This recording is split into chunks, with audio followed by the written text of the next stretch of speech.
Noong 1892, itinatag ni Andres Bonifacio ang katipunan upang palayain ang Pilipinas mula sa pananakop ng mga Espanyol. Dahil ipinagpabawal ang samahan ito, halihim sila nagtitipon upang pag-usapan ang kanilang mga plano para sa kalayaan ng bayan. Mga kapatid, salamat sa iyo magkatid. Kaya kinadala ng ibang mga marinig sa ating pag-uusap. Sigurado na ang tignan sa lugar. Wala kayong dapat itatapang habang naging tayo. Ngayon, kami na kami handang kumapit sa ating samahan. Ngunit alam namin kung malalaking panganib ang aming harapin. Dapat masabi sa kalimutan, dapat niyo maunawaan ang tagumpay ng aking bayan.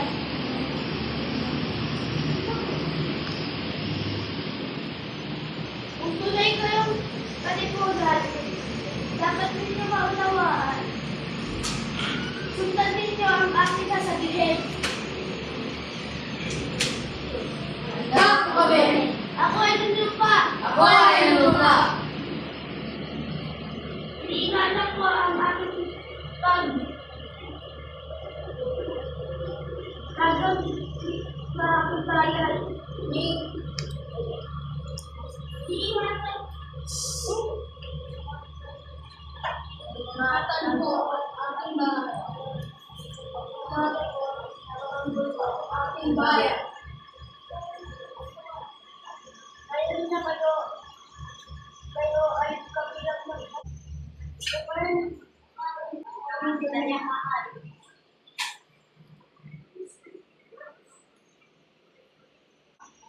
Ating sasabihin,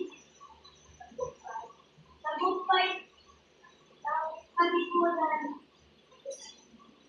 Ako ay ang kalayaan. Ako ay ang Pilipinas. Pagkalumo lang sa katipunan, kundi umiisalisi ang diwa ng pagyakan sa lupa ng mga Sabi ng ito ay sumusemo sa pagsusunod sa Espanyol mula sa araw na itong dinatawag ipapasako.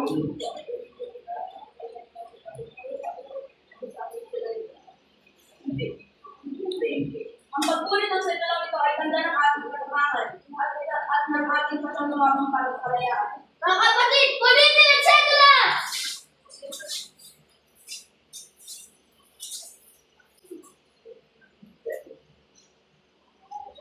Hindi na tayo magpapagpapata kaysa tayo magpapagpapata ang ating kalayaan.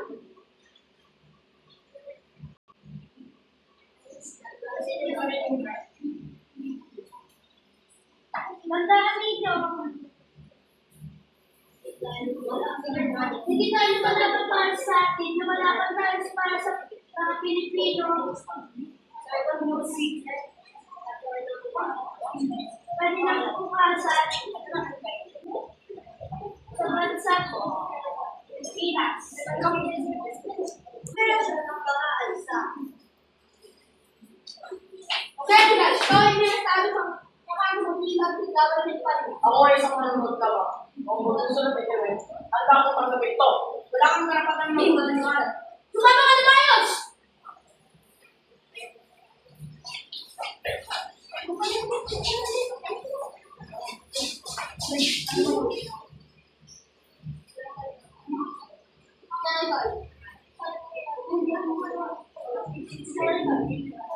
Ay, okay, ikaw ang pag-iitis tayo kung ibig kami sensyon at magiging dapat sa pati. Kung ang paghahangad ng kalayaan at pagkakaroon ay gawin, handa ko po ito.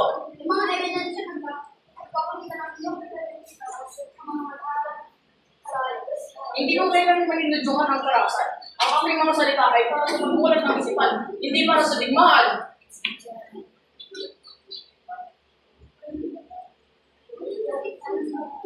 Gabi ka na batas ng tayo. Ikaw, magpihitan ng mga para sa magupaya. Kung ikaw ang kapalit ng aking paglilingkod sa bayan, tinatanggap ko ito. Ngunit ang aking kamatayan ay hindi katapusan. Ito ay maging simula ng mas malawak na paggising ng aking mga kababayan. Tatayin siya!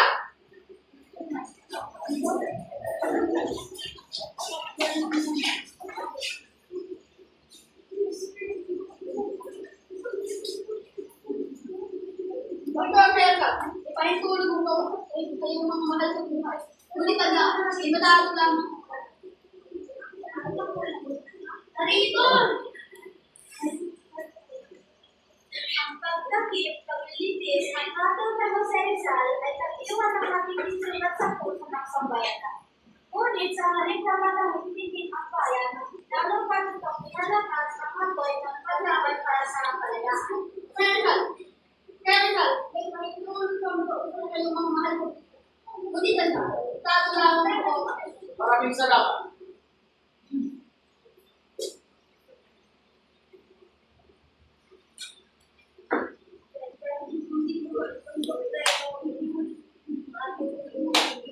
Josephine, huwag kang mag-alala. Ang buhay ko ay maaaring mawala. Pero ang pagmamahal ko sa iyo at sa aking bayan ay mananatili. Maraming bagay na hindi kaya gawin. Ngunit, naniniwala ako dahil ng araw na magiging malaya ang Pilipinas. Kuya, ganun naman ang buong pamilya. Para na mahal ka namin. Alam ko, sabihin mo sa kanila na magiging. Huwag sila mawalan ng pag-asa. Kung makita man tayo ay magiging dapat dahil kung sa kakayahan ng aking bayan, tinatanggap ko ito. Sa kanilang mga huling oras, isinulat ko rin sana ang isang mulat at isinulat ng kanilang pagmamahal sa bayan. Di ultimo ang Diyos. Lenin, may pagkakami mo na anak sa iyo. Nasa loob dito ang mahalan ng papel. Ingatan mo ito. Kung ito kuya, Darating ang panahon, makuulaman mo rin. ako sa'yo ako nagpipulal. Mahal, huwag kayong lumuha. Ang aking kamatayan ay hindi katapusan ng aking mga nagkakama. Kinabukasan, December 30, 1996, pinayas si Dr. Jose Rizal sa Bagong Bayan. Ngunit ang kanyang mga isimulan at ang kanyang pagmamahal sa bayan ay nagbigay ng inspirasyon sa mga Pilipino upang ipagpatuloy ang laban para sa kalayaan. Hanggang ngayon, ang kanyang kabayanihan ay hindi malilimutan. Dumating ang umaga ng December 30, 1896. Isang araw na hindi malilimutan sa kasaysayan ng Pilipinas. Sa pagkumbay, inihahanda ng mga otoridad ng pamahalaang Kastila ang pagpapatupad ng hatol kay Dr. Jose Rizal.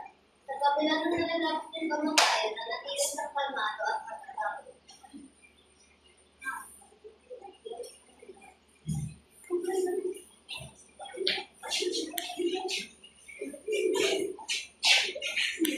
Dumating na ang oras, ipatupad din ang katulad ng hukuman.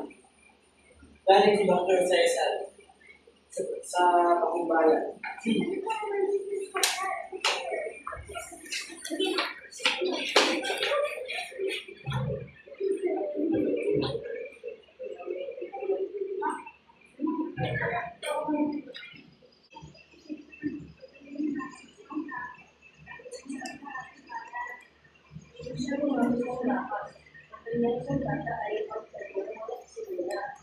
Pinagdaganda ang mga karapatan ng mga Pilipino na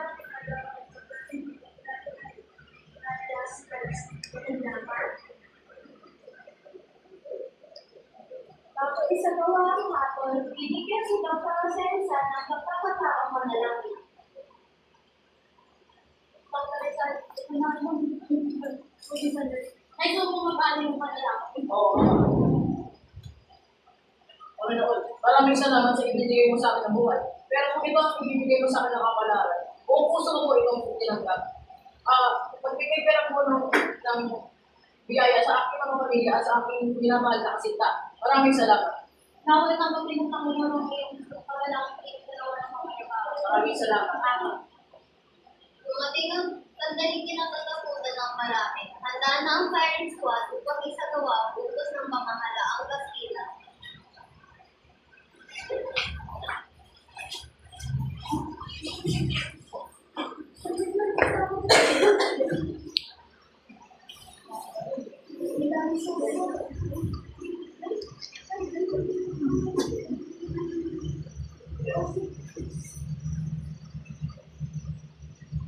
Mga sundalo, Narito po! pwesto, Handa na po! kapag binigay ko ang utos, isagawa ninyo ang katol. Handa! Tutok! Huwag sumatubes. Butok!